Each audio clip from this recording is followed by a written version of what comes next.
Caleb Johnson for Zach Charbonnet. I have Walker. Smitty, what do I do? Here's another episode of answering random comments on my YouTube videos show.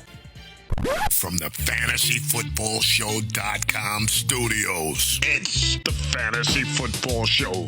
Monday through Friday, 8 p.m. Eastern. Smitty is also live whenever news breaks. All right, I like to comb through the comment section on my YouTube channel and find sometimes content, because if I see a repetitive question or if I see something that triggers a feeling that I need to explain something, or maybe, hey, I might not have been clear on this, or I need to hammer home this point more, I like creating a video around it. So we're going to have more of these probably weekly where I dig into the comments, and I might answer this comment anyway, in the comment section, but then I'll want to do a video on it. So Caleb Johnson for Charbonnet. On the surface level, I could see where this could be confusing for people, because Caleb gets a lot of hype. Everybody's on the Caleb train right now because, I don't know, people that own him are excited. And anybody that owns a player is loud. They chirp pretty loud. And the bottom line is that he's in a committee, Caleb Johnson, in a committee where he had not been super impressive at times in camp, but looks good now at times. And I get that it's an appealing situation on the surface level, because you have really Jaylen Warren, who they drafted a running back because they obviously aren't that impressed with him overall, or they don't think he can stay healthy, whatever the case may be. But keep in mind that Aaron Rodgers kind of neutered the value of Breece Hall, and you could blame that on the Jets and say it wasn't Aaron Rodgers' fault. We'll find out. But I think that Aaron Rodgers can kind of slow an offense down, and Pittsburgh in general is very vanilla. And I believe that Arthur Smith, with his running back by committee tendencies and his vanilla system mixed with just Pittsburgh in general, I don't know that I'm feeling the Caleb Johnson is going to win leagues vibes like everybody else. I just don't think I have the ability to see this through the way that a lot of you do. And I think that most everybody that's really loud on the topic is they have shares of Caleb, so they have invested interest. And You gotta understand that a lot of times that's where people are coming from, almost on any level. And some people think that I bring my content in that same fashion with bias. Like, hey, you've talked a lot about Zach Charbonnet, for example. So it's in your interest to talk about Charbonnet in ways that make people think you're, behind this no matter what. You have no doubts. But I've been doing this 20 years. I can chew gum and walk at the same time. I'm not saying everybody else can't do that, but for a living, I have to try my best more than anybody to not inject bias in, because my end result, my end goal is not to be right on one call. My end goal is to have you win leagues. And if I am not honest with myself, if I can't change directions, then I can't help you. So you have to trust me that I'm not digging my heels in to dig my heels in. I'm not trying to protect a call I made. I've been very, very quick to turn in a different direction. And while some might call that flip-flopping, and they yell that at me in the comments or in a live stream, oh, you flip-flopping, oh, now you're changing. I will adjust and adapt. That's called adjusting and adapting. That's called understanding the situation may have changed. The winds may have shifted. If you're sailing across the ocean and the waves start hitting the side of your boat and you're trying to head in this direction, you've got to adjust your course to make sure, even if it's in a different direction than you intended to go, and maybe you're intending to go, you still got to course correct, or you end up getting turned over and your boat sinks. We're not going to do that. I'm never going to do that. And it's ironic that this situation, Charbonnet, is relating to one of probably the most famous flip-flop situations that your boy Smitty encountered, is when I pumped up Walker 2 years ago. I said, go get Walker. He's a Mars man. He's going to be amazing. Walker was amazing. Walker was a top 5 running back, and I think he was number 1 in the league through the first 4 weeks of football in touchdowns, rushing touchdowns. He was scoring hand over fist. He kept just punching it in, but he was not getting a lot of work. He was ultra efficient. And I walked into week 5 and I said, trade him. I said, trade him. And everybody flipped a gasket. They said, Smitty, you've been talking Walker up all offseason. And a couple of guys that were in leagues where they couldn't trade. That's not my fault. They're like, Smitty, I can't believe you. I'm so mad. You were backing Walker all offseason, and now you're backing away from it. I don't understand why anyone would want me to stay on a course that I don't feel is going to lead you to victory. So anyway, back to what I'm saying. Caleb Johnson's not somebody I'm doubting because I'm digging my heels in because I didn't love him as a rookie. Look, I didn't like Quinshon Judkins. And I'm not saying I predicted the legal troubles he had, but I viewed Dylan Sampson as a much safer cost of entry, zero risk proposition. I didn't like Judkins. And I'm just saying that Caleb Johnson and Judkins are the two running backs I stayed away from. So far, we were pretty smart in staying away from Quinshon Judkins.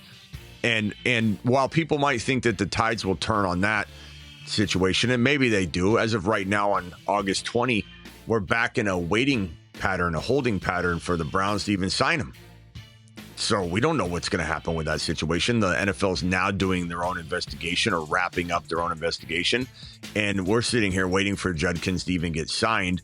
And he's not going to be ready to ball out in week 1. So at the end of the day, we're ultimately right on the Judkins front, except for he will probably be back sooner than later. And the question will be, will he get his job back? Caleb Johnson walks into a situation where, again, you got a running back by committee mentality in there. You got a vanilla offense and a quarterback that kind of slows an offense down to a crawl. And what happens, and this happened with Breece Hall, and people blame Breece Hall. I think Breece Hall is a good bounce back candidate this year. But in the case of Aaron Rodgers and the Jets and Breece Hall's value, they just ran out of plays. I remember watching the games, and I'm just like, how many opportunities is Breece Hall going to get in the third quarter, the entire third quarter? It's like it's not his fault. He just didn't get the ball. And the Jets are just not draining the clock. And if they do drain the clock, it's just a slow crawl to the end zone or not even punching it in. I mean, that's the way it feels with Aaron Rodgers. It's like pulling teeth to watch him play football right now. And I just, maybe he does well. I just think it's going to be real slowed down. Now, Caleb Johnson's a talent. I do think he's got some talent, but is he elite? No. So this comes down to one thing for me. Zach Charbonnet looks elite. Zach Charbonnet plays in an offense that I think is, the offensive line's much improved, and they're going to run the hell out of the ball. And the fact that Zach Charbonnet scored a touchdown, showed good vision on his touchdown run, good cutback ability, read the hole perfectly, did everything that he did all last year when he was asked to step in for Kenneth Walker. And let me put up these stats right here. Let me just first start off by saying Walker was amazing when he played and when he was healthy. He was number 1 in the league in missed tackles forced per attempt. And same thing with yards after contact. He was number 5. So he was a fantastic player. He was a top 5 running back. If you couple the 5 starts that Charbonnet had, add them to the Walker starts, and you only use 17 played games, not adding them together just when they didn't play. And you've got running back 5 and 286 fantasy points, weeks 1 through 17. That's with both of them. But if you take Charbonnet's 5 games, and I know this is not a lot of data, but you extrapolate the 5 games across 17 games, you get 360 points instead of 286, and you get running back number 2. Running back number 2. I'm not saying it's good math. I'm not saying that it's something you should take to the bank. I'm just merely telling you that when this guy was out there and he dropped this 134 and 2 touchdowns, he dropped this touchdown after that. Just had a remarkable, stretch of games. Up here, you can see he had 91 and 2 touchdowns, 1 touchdown the game before that. He's just a touchdown machine. And he's got such a nose for the end zone. He's got such a nose for open space. Not saying Walker doesn't, but Walker can't stay healthy. And Walker is kind of a trade candidate, I think, at some point this year. Because what are they going to do? Extend him and go through more of the same of, will he be healthy? Will he stay healthy? Who's going to trade for him? Probably the Chicago Bears or the Houston Texans.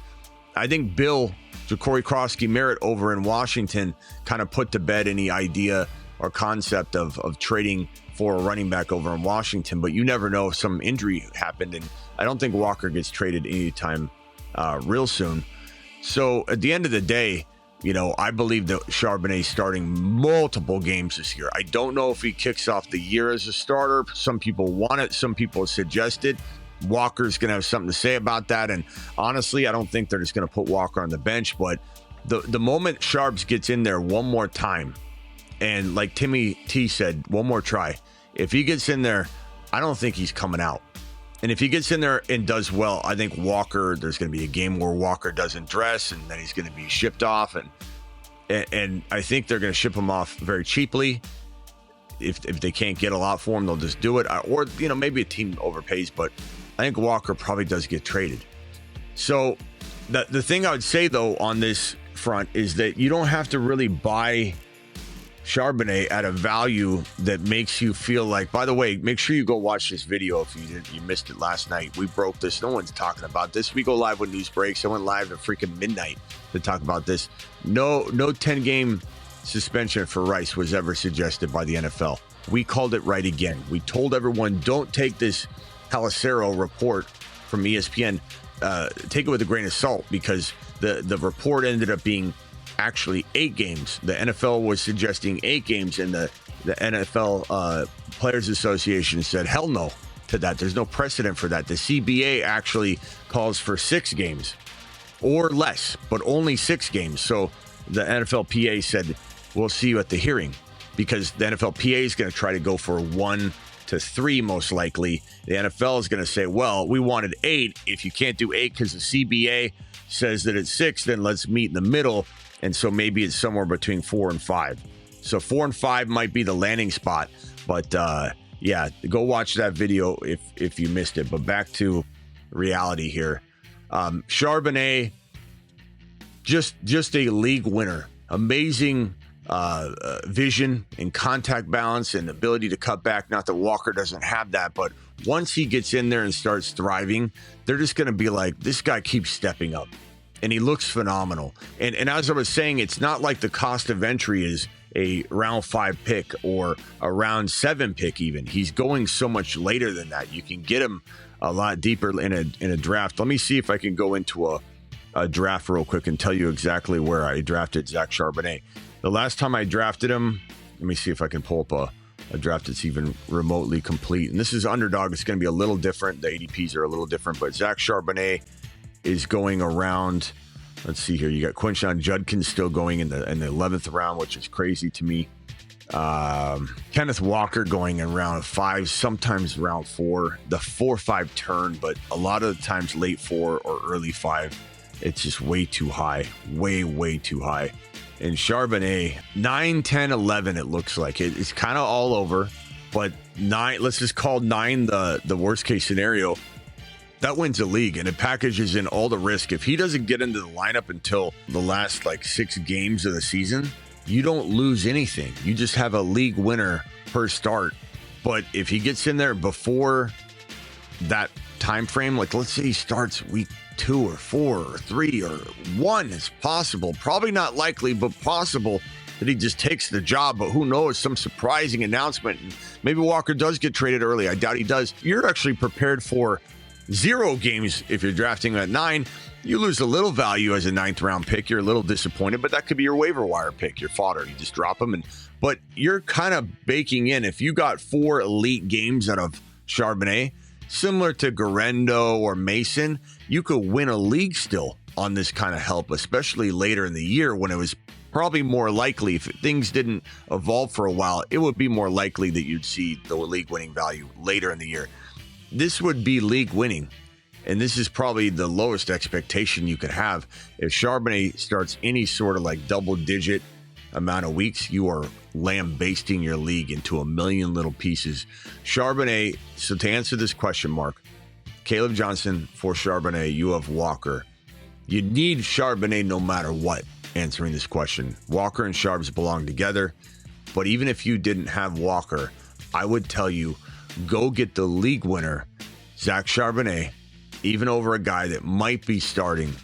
And I understand that this might be controversial to some people that think, oh, you're giving up a starter right now.